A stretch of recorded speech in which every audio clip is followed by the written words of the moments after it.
Hello again, and welcome back to this episode of Terminal Vocation. I was about to say good evening. That feels right for us in terms of when we're recording, but of course we don't know. Not everybody. When everybody will be listening. So welcome back to episode 8. We're continuing our series of discussion of the top 5 challenges that come with relationships and with marriage. Quick review: money, kids, sex, family of origin. That's what we're going to talk about tonight. Mm-hmm. And religion/politics. Sounds We'll good. hit that next week. Okay. More to come. So, how are you doing? You're just about done with the school year? We're just about done with the school year. Yes, we're getting ready to head into field day at the end of the week. So everybody's anticipating that with various amounts of trepidation or enthusiasm, probably based on whether you're a student or a teacher. But but it's been good. It's been good. It'll be interesting I'm always looking forward to seeing. I work with 6th grade kiddos for these advisory classes that we have, and I'll get to see them hopefully as 7th graders. So I'm excited to see them next year. I never liked field day. I wasn't like a terrible athlete, but I was never like a podium athlete. So all I got was green participation ribbons. We don't give any ribbons. It's good news. Yeah, I don't. I'm not a big fan of participation ribbons, but no ribbons I think is equally problematic. That's probably an episode for another day. Yeah, that's probably another. I don't think we do. The good do. and bad of rewarding merit. I don't know. I'll let you know. I'll follow up. Okay. All right. More to come. Yeah. Yeah.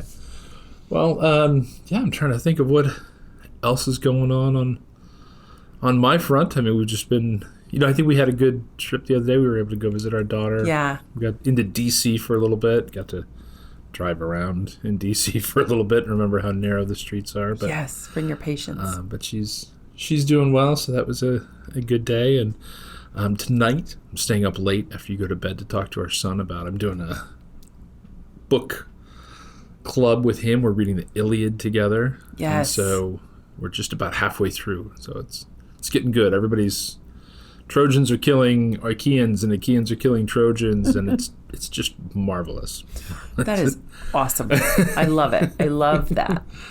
So, well, we're going to, as I mentioned, talk about family of origin, in-laws, all those sorts of things that can kind of be a challenge in marriage. But first, this just in, there was another art theft in Paris. Shocking. And this one is possibly more devastating than anything you can imagine. It's true. This modern art installation called The Comedian was ripped apart. It has basically 2 elements. I would say not hard to do, I don't think. 2 elements. A banana attached to the wall with duct tape. Yeah. And apparently the person didn't need to connect anything together, so the duct tape was left hanging on the wall, but they were hungry, and the banana is now missing. Now, this is interesting because obviously the banana, in order for this installation to have any kind of longevity, the bananas must be replaced right? frequently anyway. But this person was not the person who was authorized to make that change. They were not the banana replacer. Right. So the brilliance of this piece is obvious. We totally get why it's called The Comedian and a banana and duct tape. It's all pretty self-explanatory. We don't. Oh. I would explain it to you, but it would just take too long to get into all of the deep symbolism. Got it. Behind. But what I was thinking of as I saw this is we've had several conversations with our kids. We've been to different art museums or been driving around downtowns where they would have like sculpture gardens and see modern art. And like go up and look at it, not just drive by it, but like experience it. Get out of the car. Yeah, take a look. And inevitably, not all modern art is everybody's subjective desire. Fair enough. I mean, even us, right? Certain things you like, certain things you don't. And I'm not sure how much I would appreciate a banana and duct tape on the wall. But inevitably somebody says, that's stupid. I could do that. Anybody could make that. And with that tone.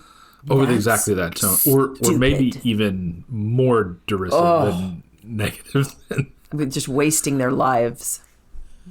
But, and this would happen not just with modern art, right? Anytime math. That they would come up across something that they didn't like, didn't Yeah. agree with, didn't want to do.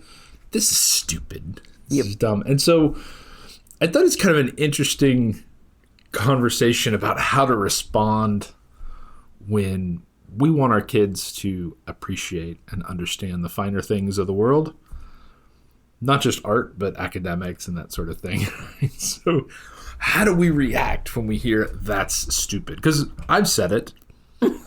There's a certain poem that gets talked about in our family rather often. William Carlos Williams Yes. and the Plums. Yes, the Plums. I encourage everybody to not look it up, not give any sort of Stop. oxygen. Be nice. Be nice to William Carlos. But we've had numerous conversations in our family about Yes. the relative merit of this piece of poetry and, and how artful it is or not. But I think trying to steer our kids and what we've tried to do when they've had that kind of visceral reaction to modern art is to steer them that conversation. Well, what is art? What defines it? And just the subjective nature of what is art and what is not. I think also, what is it about this piece that you don't like? And to be fair, I don't even know that we're such advocates of modern art. It's just they tend to be on city streets and we tend to walk over to them. Yeah. And so, yeah, I think more what I feel happens when one of anybody in our family says that is, it's this kind of visceral reaction that they're having that causes one in me that makes me angry. That we're just whitewashing everything. That's fine. You may not like it, and I'm okay with that. But let's talk about it. Like, what don't you like about it? You know, what are some arguments, some justifications, this kind of thing. But yeah. I'm sure that also, from a kid's perspective, gets old. Sometimes you just don't want to talk about that stuff. You just want to get to the burger place, or you want to do whatever's next on the trip. I think the other thing that's interesting about art, and we're going to pivot a second here and talk about academics because that's the other time this comes up. But with art, with something like duct tape and a banana, there's this temptation to be like, I could do that. Sure. And we interpret the skill of art or limit the skill of art to the execution of whatever the medium is. We tend to think of like, well, can you draw? Can you paint? Can you sculpt? As opposed to an artist might be someone who just has a thought about the nature of humanity or the state of the world, and they've represented it some way. So let's talk about why they've represented it. Why do you think that title was given it to it? So, and I don't know that we're going to answer that with respect to this piece of art, but I think it makes for a more interesting conversation with your kids is to push them and to challenge them a little bit. Yeah, to get past the stupid. Yeah. And to have some justification. I think with academics, the reaction is almost the opposite, right? Like instead of the, I could do that, that doesn't look hard, why is that art? I think a lot of times with academics, it's this is hard, I can't do this, why do I have to learn this, why does this matter? Why would anybody want to do this? Yes, absolutely. Yeah. And again, I mean, so many times I felt like my answer was, well, math gets you to think in a different way, even if you won't become a mathematician, or these, you have to try these things out in your brain, and fell on deaf ears largely. Largely at the time, they fell on deaf ears. I do think as our kids have gotten older, they can appreciate that there is something in the struggle to learn math. There's the struggle to find the words to talk about a piece of writing or a piece of art, right, that you're thinking about something and not just having a name-calling reaction to something. And I think that makes us all better humans when we can do that.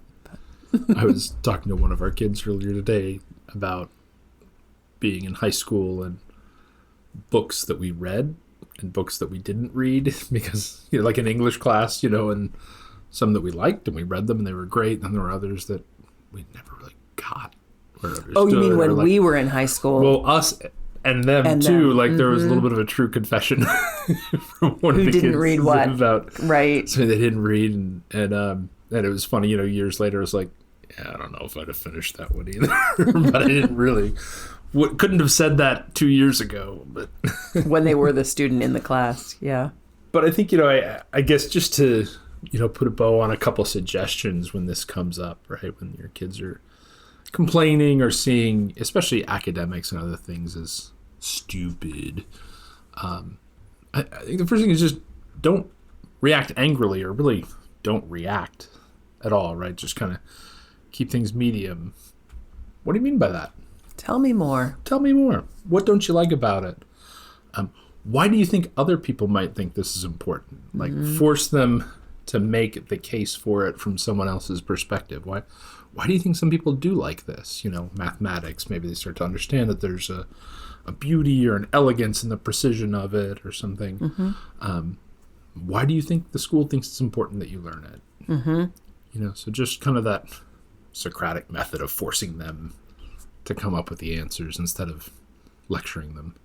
And then sometimes you just, I think, have to put a pin in the conversation, because if it's the end of a frustrating day at school, like, I think I also wanted to have those conversations sometimes, and maybe the right answer was to be like, I'm sorry, things are hard, bud. We can talk later, and you get a little perspective. A student gets a little perspective from it and says, okay, I get it's important. I don't understand, or I don't want to take this class, or this is really difficult for me. And, we didn't talk about this earlier, but as a parent, there are occasionally times when you're going toe-to-toe with a child about something being stupid and wanting to do it, where you're always trying to lead with understanding and empathy and conversation. I think it's okay at some point to have because I said so. Because I'm the parent and you're not. Knock it off. That's also one of my favorites. Hopefully we're not leading with that. Hopefully right. We're not, just being that despot of a parent. But at some point, we have to remember, we're their parent, not their friend. They're not the parent. And there's a goodness to obedience too. But yes. But, we catch more flies with honey. And so that's what we lead with. So I encourage everybody, we'll put a link to this article in the show notes. It will have pictures of the installation so you can appreciate the comedian and all of its glory. Medium, banana, duct tape, adhesive. I could hang that in our house tonight. we have bananas. We've created a lithograph for a print of this installation. So that'll be great. That might have to be our cover art for this episode. There you go. Comedian. So let's talk about our families. Yay. So we've been talking about the term family of origin as one of the challenges, and kind of what we mean by that, if it's not obvious, is kind of where we come from as two individuals, right? So each of us comes from a family. Those families are different. Those families have their own ways of being. And I think when we talk about our families as a challenge, there's immediately going to be some like, what? That's one of the biggest challenges? My family's great. Awesome. So happy for you. Yeah. And then there's others that are like, duh, yeah, it's a challenge. Especially if both families are challenging, like that's hard. Yeah. Yeah. I hear some people say like, oh, our families love each other and everything's great. And that's good. But I think even when we have individually good relationships with our families, trying to meld them and blend them together is sometimes a challenge in and of itself, right? Because we've had good experiences and we want to recreate those in our new family. Sure. And I think the way I think of it, or the way I've come to think of it, is it's almost like taking two cultures and merging them. It's almost easier to understand if you took someone who was just American and someone from Ethiopia and they got married, and you might understand those two cultures blending and merging and trying to figure things out, that there could be some challenges, be some wonderful things, be some challenging things. But I do think it's like that in a microcosm way for families, because there's, for you, your family of origin and their culture, and my family of origin and their culture. And I don't know that they were so vastly different, but I think they valued different things coming to it. And so I think sometimes it's easier to overlay that cultural aspect and say, okay, it's almost like two cultures are meeting. How do we get along there? How do we figure things out? Yeah. And one of the first ways that this presents itself, or one of the ways it can present itself, is our family kind of creates in us a default behavior. Yes. Right. Pre-installed settings, factory settings, whatever you want to call them. Right. But we've all gone through baggage. We've all gone through stuff. And the way we've come to understand and deal with that, it has created a default within us. And sometimes we've worked hard to maybe overcome that. And sometimes we've been successful. But a lot of times I think we're successful at kind of like the 80-20 rule, right? Like 80% of the time I can do something that's healthier or normal or good between us. But then that other 20% of the time, I kind of go back to habit. Sure. I think sometimes we would see this when you and I were having arguments, at least for me, all of a sudden I would realize that I didn't remember the last 5 minutes because I had kind of gone to a different place in my head. And I wasn't fighting with you, but I was sort of you are transported back to the default. Yeah. And it's this, I hate it when this always happens. Like when I find myself not using those words about when this happens, I feel this way. I mean, not that we do it perfectly, but we try and have those conversations versus all of a sudden there's just reaction happening in me. And I kind of blank out on the present moment. And I am a 5-year-old kid. I am a 12-year-old kid having this argument instead. Yeah. And I think that's that default kicking in. Yeah, something has pushed sort of the most sensitive button we have somewhere and kind of hit this, Wayback Machine kind of feeling. Yeah. Yes. And I mean, one of the examples I have is we've talked a little bit about when we were talking about on the fighting episode, how I oftentimes when conflict would arise, I would kind of clam up, right? I get kind of quiet. And one of my earliest memories of my parents fighting was my dad sitting at the kitchen table shortly after being home from work, and he and my mom were arguing about something. I don't remember what it was. And I remember him picking up a plate and smashing it on the ground. And it was just such this violent thing that happened, and loud and severe. And I don't remember a lot before and after the plate. But that image sticks in my mind so much that it kind of pushed me towards this escapist, quiet, like, hey, I'm gonna get out of this situation. I'm gonna clam up. I'm gonna stop talking. I'm going to then maybe become a little bit of a peacemaker, and try and play that role. And not that all of those things are bad in and of themselves, but you can kind of see where, oh gosh, that was, from like the, the Inside Out movie, the core memories, those core memories can kind of create those kind of default positions that we have. Sure. I think in some ways in preparing for this episode, we talked about some of the more dramatic ones, but I was also thinking, some of those core memories and some of just the feelings of being in our family were also like the really good ones. I think we both come from families where people are pretty social, or at least, they are still connected with their family members. There's not a lot of, I've never talked to Aunt Sue after that argument 47 years ago. There's not a lot of that in either of our families. Yeah. And there is kind of a ability to get along, deal with things, deal with the frustrations that are normal from families, maybe not always communicate them, but to get over them, and to honestly to be social, to want to celebrate, to want to be together. And that also is, I think, a default that was a common default that we both had. I think one of the other things we talked about was kind of what did we see as being a core value within our family? And, my parents, because they were divorced when I was so young, and it was just my mom, my sister, and I, for the most part, we kind of had this Helen Reddy, you and me against the world kind of unity. Older reference lost on younger viewers. I know. Someday we'll have to talk. That's, my playlist of songs I'm embarrassed to admit I like, right? Helen Reddy's Greatest Hits is on there. It was on full rotation on car trips back and forth to Grandma and Grandpa's house. But that kind of idea of, the three of us, the Three Musketeers, were in this together and everything unified together. It was unifying. Unity. And then I think in your family, your parents were very independent and tried to breed a lot of that in you. And so that unity versus independence were a little bit of conflicting kind of core values that we brought.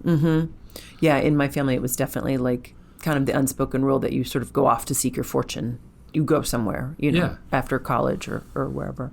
And none of those bad things, but I think sometimes it could be, I am sure maybe I seemed distant or cold sometimes to your family because I was just used to going it alone. I'm an only child, and we had this value of independence. So there's kind of that perspective. Vice versa, families that are very unified and want to do a lot of things together, that can be shocking to someone who's not used to that a little bit. But I think also in the two of us, there was an interest in that. Like that was a part I missed growing up, was a lot of unity. We lived kind of far away from family. And so I'm sure, there were parts that were just very desirable about hanging out for pizza some night with your family and that kind of thing. So I think it's funny. Yeah. You can like something, and then at times then it can also feel weird. Yeah, I think sometimes that core value is something we default back to, and yet sometimes it's opposite, or something else is kind of what you aspire to in some way. But so you can find attraction in someone else who has the opposite or complementary value. So those are some. Those are some of the underpinnings of that kind of idea of our default installation. So let's talk about sort of the second challenge of this, and this is what I call encroachment. And that's sort of the negative view of this, but I think what I mean by that, but where is that line between legitimate involvement and unwanted intrusion, right? Because having our in-laws or our extended families involved is generally a good thing. Yeah, absolutely. But we all have our comfort zone at a different space in terms of at what point have they gone past what I'm comfortable with, and now I kind of want them to back off a little bit because I'm trying to build something with my own family. So trying to set up, I think another way to say that might be like the boundaries around your family, your new family, spouse, children, and then how those boundaries intersect with your families of origin. Right. I mean, if we want to have our own family traditions around, Christmas, and this is whenever we talk traditions, I think the holidays come up for a lot of people, right? But we each grew up with sort of our own family's holiday traditions, and we each kind of expect that we're going to keep those, but it's not practical to take all those traditions from both families, have them exist simultaneously side by side, almost just by virtue of sheer quantity of time and activities. You can't do it all. Yeah, absolutely. Yeah, I think trying to find that right balance of what do you want to keep, what do you want to not do in your families together. But then sometimes too, I think we have grand plans of things, and then it just doesn't work for our kids. It doesn't work for the time in our life. Right. Those traditions have changed. So I know recently you had stopped reading Night Before Christmas after Mass. We just kind of changed that up. Like it just, I don't know, it seemed like we had done that for a long time, and it was great. As the kids became adults, it kind of seemed like, what do we say? We kind of said, when there's grandkids, maybe we'll bring that back. It'll come back, or it might be something that our kids do at their own homes with their own kids. But it's funny because we've also talked about some acquaintances, friends, that's what they spend Christmas Eve doing is they read from, I can't remember if they read Christmas Carol. Christmas Carol, I think, yeah. So there's a tradition that obviously works great for them. Right. So yeah. A little bit more of an adult story than was the Night Before maybe Christmas. Maybe so. Yeah. It's part of that. But no, I mean, some traditions work and some don't long term. And then, honestly, there can be traditions that some families have that are just toxic. Oh, can I mention my favorite? So I don't know if anybody out there watches The Bear, but there is an episode. I think it's called The Seven Fishes. I think it's called that. Yeah. Is the episode, and if you haven't watched The Bear, it's a pretty good streaming show about a restaurant in Chicago. Language warning, but. Yeah. Oh, yeah. It does have. Yeah, it does have a lot of foul language. It's a restaurant, right? If you've ever worked in a restaurant, then a lot of cursing. It's all of that. Yeah. But this episode is very engaging.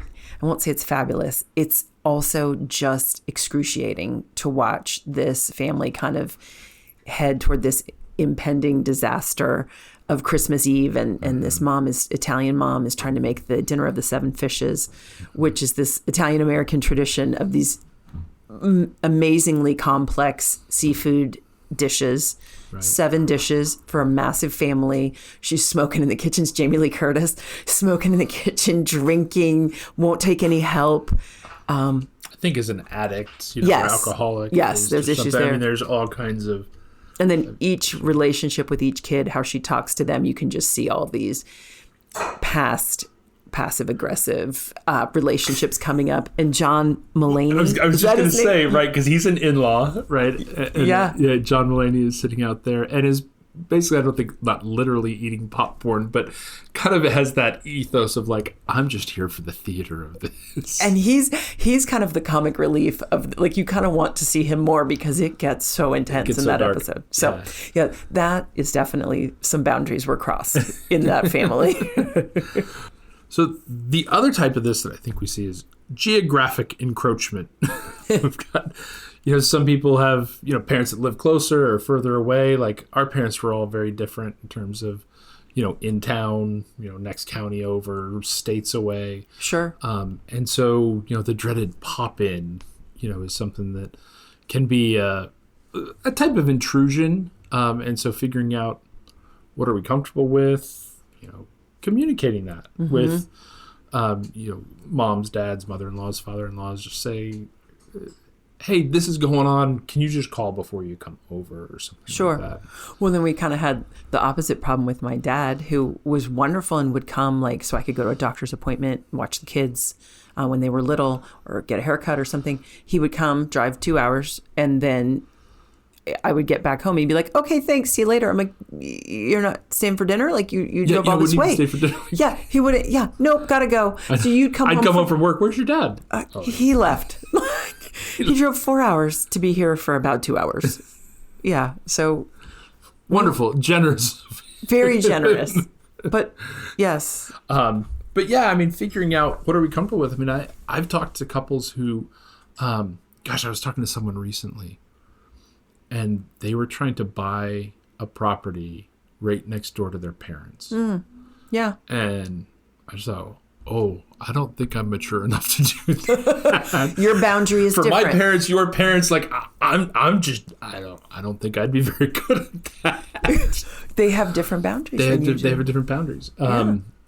But it has nothing to do with loving your parents, not loving your parents. It's just that gets that works for some and sure. It doesn't for others. So kind of figuring out where those lines are and communicating it, and then as we get older, right, as we have, sons-in-laws and daughters-in-law, try to remember, okay, I didn't always love this or I hated that, let me try and be sensitive to that.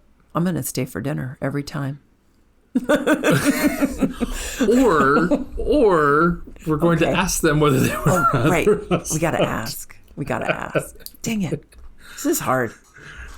Last thing on this sort of encroachment idea is kind of going back to money, right? How do we combine, anytime we can combine 2 challenges into one, that's fun. That's a good one. But every now and then maybe we need financial help from our in-laws. And that's tricky, right? Because when someone starts to help us out financially, then they think they have some say into how that money is spent or used. So I think couples have to evaluate how comfortable they are with asking for a loan from parents, of letting that happen. And then kind of figuring out, well, can we pay it back? What's that going to look like? How much involvement are they going to have with what we do with that once we have it? Well, and also as a parent, do I think I'm going to get it back? Like, do I want, and either people are irresponsible or maybe it's just a really hard time or they're doing something that just isn't financially working for their family and you don't see that changing until some major shift happens, Right. So yeah, both sides of that. Some pretty clear boundaries would be helpful to avoid problems down the road. Yeah. Yeah, no, that's a good point. As a parent, like, can I give without expecting it? Without expecting to have any say over it. Like if I'm going to give, can I do it as a gift? And expect nothing. Or a loan and legitimately get it back. I mean, I think that's the other thing. You don't have to give there's no obligation on a parent to give money. No, of course. What I meant is almost set my expectation lower around whether I'm going to see that money again or not. So if the loan repayment is not made, are you willing? Yeah. If I'm overly dependent on getting that payment back, then that's going to put me in a position of unduly influencing that family. Yeah. So maybe not. And it might be best if I say no. Yep. To giving them that money to yep. begin with. So always tricky when we get money involved. But hey, let's final topic on this, or final challenge on this, and but definitely not least important, is sometimes we have to work to actually love these people. Yeah. And hopefully, and maybe again, 80-20 rule, maybe it's usually not that hard, but sometimes it is, right? Mm-hmm. There's a reason why there's a multi-billion-dollar industry around wedding coordinators who help handle the mom-in-law or whomever is going to wear white their daughter-in-law's wedding, so yeah. We definitely have to figure out what we can do to try and keep that relationship with our future in-laws, or even our own family, as good as possible. Sure. I think some of that, obviously, prayer, mercy, grace, all of that. But going back to sort of that beginning part of the conversation of almost seeing two cultures coming together mm-hmm. in a marriage like that is sort of giving the benefit of the doubt that sometimes these differences aren't really personal, aren't aimed at you. Mm-hmm. It's just maybe a cultural misunderstanding. And I think that can be challenging to see in the beginning. Sometimes the benefit of time, you can look back and see larger themes mm-hmm. in your spouse's family, and that makes more sense, and I understand. But gosh, if in the beginning, to be able to just say, okay, I can always figure this out. I can always figure this out later, but I am going to try and see if this is just kind of their default setting, this mm-hmm. culture that I just don't understand. I mean, you have to lay boundaries. It's not easy, but maybe there's a little bit of grace period there of trying to adjust. Yeah, boundaries for sure. And obviously we're not telling anybody to ignore situations where there's, legitimate problems sure. and things that you just shouldn't be exposing your spouse or your kids to, abusive parents, things like that. Addictions. Absolutely. Draw that boundary. But most garden variety disagreements or challenges within families could stand a little bit of perspective in the sense of, I'm going to see these people a lot mm-hmm. for the rest of my life. And the times that I'm going to be forced to see them are going to be the most important events in our lives, right? Sure. It's going to be weddings, funerals, graduations, birthdays, all those sorts of events that I want to be having the best day possible.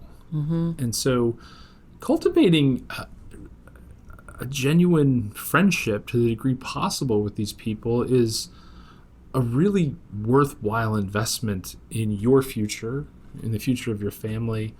And I think one of the things you've talked a lot about is, how do we want our kids to treat us when we're in-laws? Mm-hmm. Right. It's so important just to realize the value that extended family has, just all those other people that your kids get to learn the family history from, learn different personalities from, different interests, things that I would never do. Thank goodness your family played cards, because that cribbage and euchre, man, that's just beyond me. And those are great. Our kids have gone to the Midwest a ton and used those skills, and that never would have come from my side of the family. Yeah. No, exactly. Yeah, things like that, or going to see your uncle to play guitar with him. Yeah. And, there's just been great ways that we've seen our kids embrace all parts of those families, and it's neat and it's good and it's right. And so I think the more we can encourage that as we begin our family mm-hmm. and press on.